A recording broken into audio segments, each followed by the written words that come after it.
Gun control after the Sandy Hook Elementary School shooting. After the Sandy Hook Elementary School shooting, multiple gun laws were proposed in the United States at the federal and state levels. The shooting renewed debate about gun control. The debates focused on requiring background checks on all firearm sales, and on passing new and expanded assault weapon and high-capacity magazine bans. Background. On December 14, 2012, 20 children and 7 adults were killed at Sandy Hook Elementary School in Newtown, Connecticut. It was the deadliest primary or secondary school shooting, the third deadliest mass shooting by a single person, and one of the deadliest mass shootings in U.S. history. Initial response. Within hours of the shooting, a We the People user started a petition asking the White House to immediately address the issue of gun control through the introduction of legislation in Congress. And the gun control advocacy group the Brady Campaign to Prevent Gun Violence reported that an avalanche of donations caused its website to crash. That afternoon, President Barack Obama made a televised statement offering condolences on behalf of the nation to Connecticut Governor Dannel Malloy, saying, "We're going to have to come together and take meaningful action to prevent more tragedies like this, regardless of the politics." Speaking at his December 16 memorial service in Newtown, Obama said he would use whatever power this office holds to prevent similar tragedies. By December 17, the White House petition had more than 150,000 signatures, and 1 week after the shooting it had almost 200,000, along with those on 30 similar petitions. A USA Today Gallup poll conducted days after the shooting showed mixed results regarding public opinion on firearm laws. While public support for strengthening gun laws rose 15% compared to a similar poll in 2011, there had been little change in attitudes about some long-standing proposals, including the outlawing of assault rifles, a law requiring background checks for all gun show sales was favored by 92% of Americans, and a law banning the sale and possession of high-capacity magazines was supported by 62% of Americans. A record high 74% opposed a ban on handguns and 51% opposed banning assault weapons. White House actions. On December 19, 2012, Obama announced the formation of an interagency gun violence task force headed by Vice President Joe Biden. The task force held 22 meetings and collected ideas from 229 organizations. The NRA and congressional Republicans said that violent video games were a large part of the problem, but those did not end up on the final list of recommendations. After meeting with Biden, the NRA issued a statement saying that it was disappointed with how little this meeting had to do with keeping our children safe and how much it had to do with an agenda to attack the Second Amendment.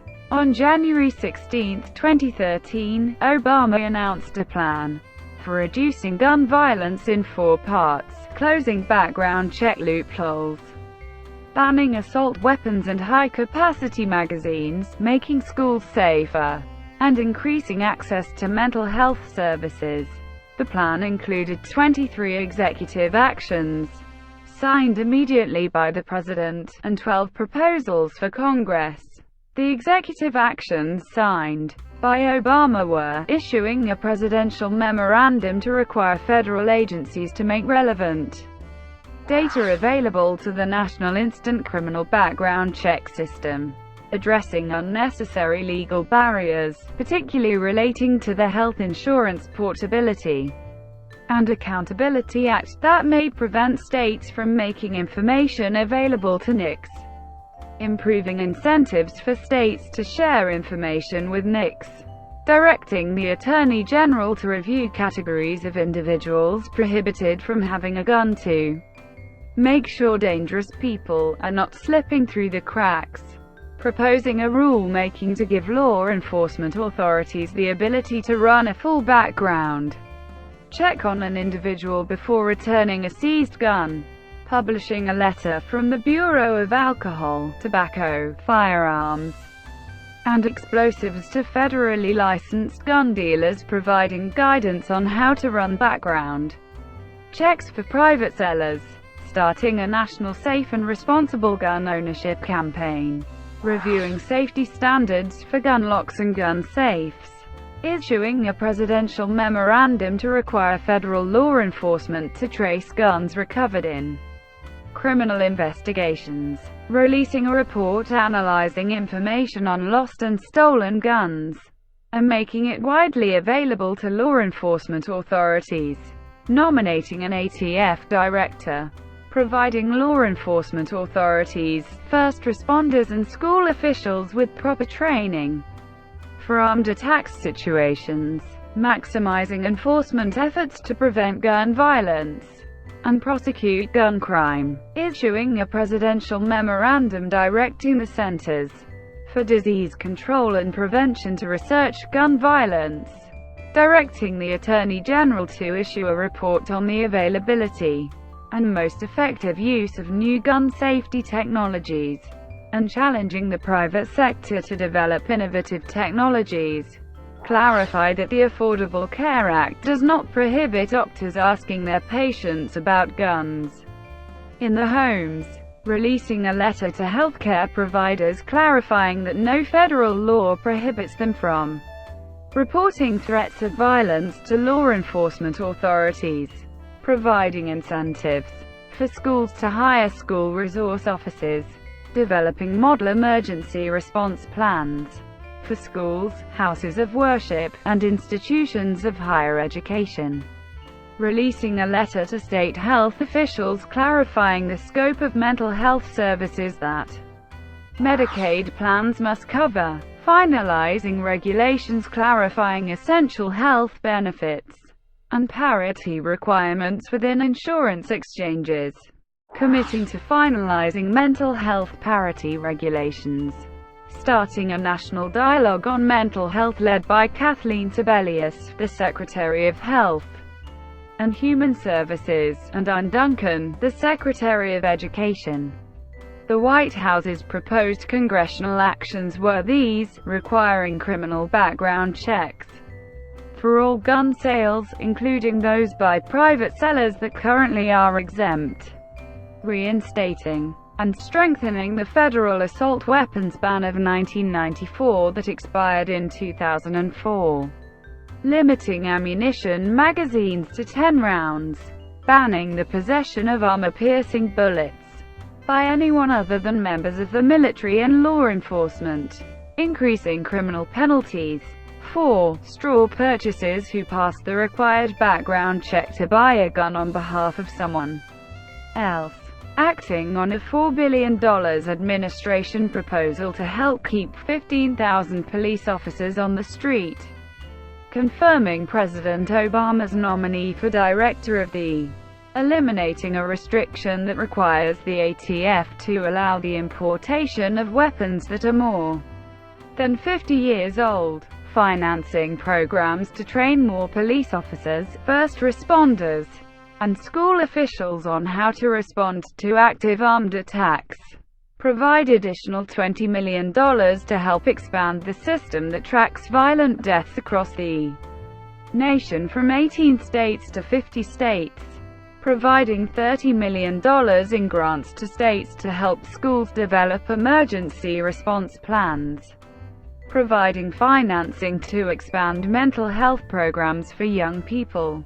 The proposals were opposed by the NRA and the National Shooting Sports Foundation, and opposition was expected by Republican and some Democrat legislators. advocacy groups' actions. On December 21, 2012, between the formation of Biden's task force and the announcement of Obama's proposals, Wayne LaPierre, executive vice president of the National Rifle Association, expressed the gun rights group's sympathy for the families of Newtown. LaPierre said that gun-free school zones attract killers, and that the media demonize lawful gun owners, amplify their cries for more laws, and fill the national media with misinformation and dishonest thinking that only delay meaningful action. He said, "The only thing that stops a bad guy with a gun is a good guy with a gun, and that debating legislation that won't work would be a waste of time." He called on Congress to act immediately to appropriate whatever is necessary to put armed police officers in every single school in this nation so that every school in America would be safe. When pupils returned to school in January 2013, LaPierre announced that the NRA would develop a national model school shield program for every American school that wants it. After LaPierre's press conference, the Brady campaign asked for donations to support its gun control advocacy, and asked NRA members, who believe like we do, that we are better than this, to join its campaign. On January 8, 2013, former Congresswoman Gabrielle Giffords, who was shot and injured in a 2011 shooting in Tucson, launched Americans for Responsible Solutions to raise money for gun control efforts to counter the influence of powerful pro-gun groups such as the NRA. Proposed assault weapons ban. On January 24, 2013, Senator Dianne Feinstein and 24 Democrat co-sponsors introduced the assault weapons ban of 2013. It was similar to the expired 1994 federal ban, but differed in that it used a one-feature test for a firearm to be considered an assault weapon, rather than the two-feature test of the 1994 ban.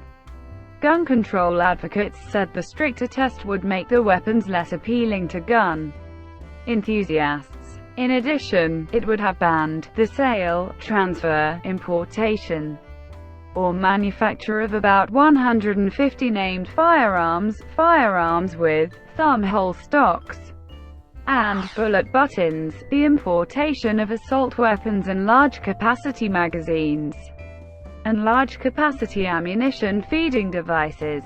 It would have grandfathered in weapons legally owned on the day of enactment, and exempted 2,258 specific firearms, used for hunting or sporting purposes, of which only 33 were semi-automatic centerfire rifles. Feinstein wanted the grandfathered firearms registered under the National Firearms Act, which currently registers machine guns, silencers and short-barreled shotguns. On March 14, 2013, the Senate Judiciary Committee approved the bill, though it was not expected to clear the full Senate or the House. Senate Majority Leader Harry Reid decided to leave the proposed ban out of the broader gun control bill, saying that it was unlikely to win 40 votes in the 100-member chamber, and that it would jeopardize more widely supported proposals. On the morning of April 17, 2013, the bill failed on a vote of 40 to 60. It was supported by Democrat Reid and Republican Senator Mark Kirk, but 15 Democrats, 1 independent, and all the Republicans except Kirk voted against the ban. Proposed universal background checks. The Manchin-Toomey Amendment was a bipartisan piece of legislation sponsored by Joe Manchin, a Democrat, and Republican Sen. Pat Toomey that would require background checks on most private party firearm sales. The bill, known as Manchin Amendment No. 715, was voted on and defeated on April 17, 2013, by a vote of 54-46. It needed 60 votes to pass. State actions. Only 5 states had passed stricter gun control laws, while 10 states had passed laws that weakened restrictions on firearms. Connecticut.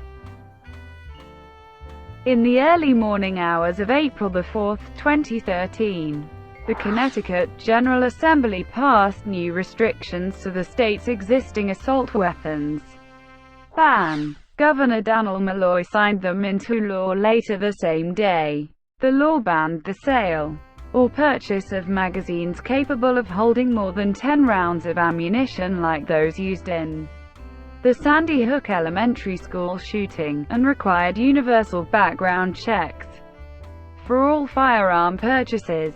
Gun owners challenged the law, but federal judge Alfred Covello upheld the law, ruling it constitutional and writing, while the act burdens the plaintiff's Second Amendment rights, it is substantially related to the important governmental interest of public safety and crime control. Gun owners said they would appeal. In February 2014, the Hartford Courant reported that Connecticut had processed about 50,000 assault weapons certificates, but that anywhere from 50,000 to 350,000 remained unregistered. And that means, wrote the Courant's Dan Ha, as of January 1, Connecticut has very likely created tens of thousands of newly minted criminals, perhaps 100,000 people, almost certainly at least 20,000, who have broken no other laws. Frank Miniter wrote in an April 2014 Forbes op-ed that more than 300,000 Connecticut residents decided not to register their assault weapons, moved them out of state, or sold them. New York. In January 2013, New York became the first U.S. state to act after the Sandy Hook Elementary School shooting. The Secure Ammunition and Firearms Enforcement Act passed in the state Senate 4318 on January 15, and cleared the New York State Assembly after about 5 hours of debate on Tuesday, January 16. It was signed by Governor Andrew Cuomo 1 hour later. The act expanded the definition of assault weapons banned in New York, created a state database for pistol permits, reduced the maximum number of rounds legally allowed in magazines to 7 from 10, and required universal background checks on all gun sales. A dozen Republican conference members voted for the measure, but its Senate Republican leader did not attend the signing ceremony. The NRA called the Assembly's actions a secretive end run around the legislative and democratic process, with no committee hearings and no public input, and said the law was draconian. In a related move, the state controller announced that the state's pension fund would freeze its investments in publicly traded firearm manufacturers. The fund's holdings in Smith & Wesson had been sold in December, after the Connecticut shootings. Provisions of the SAFE Act have been challenged. On December 31, 2013, a federal court judge struck down the act's limit of 7 rounds in magazines capable of holding 10, but upheld its expanded ban on assault weapons. As of April 2014, that decision was under appeal, and another challenge that the bill was improperly fast-tracked was dismissed by a trial-level judge. The plaintiff said that he will take that decision to the New York Court of Appeals. Non-compliance with this new law has been reported in New York. Frank Miniter wrote in an April 2014 Forbes op-ed that 1 million residents owned assault weapons and high-capacity magazines. He wrote that many had decided to practice civil disobedience and not register their weapons, a Class A misdemeanor, with a potential sentence of 1 year in prison. USA Today reported that some owners threatened not to register their weapons and that some chose to bypass registration by modifying or selling them before the April 15 deadline. State police say they cannot report how many people have registered. By law, they must keep their database of assault weapon owners private. Maryland. Late on April 4, 2013, the Maryland General Assembly passed Governor Martin O'Malley's gun control bill, the Firearm Safety Act of 2013. It bans the purchase of 45 types of assault weapons and limits gun magazines to 10 rounds. It requires handgun licensing and fingerprinting for new gun owners, and bans those who have been involuntarily committed to a mental health facility from buying a gun. Thank you for watching. Please like and subscribe below.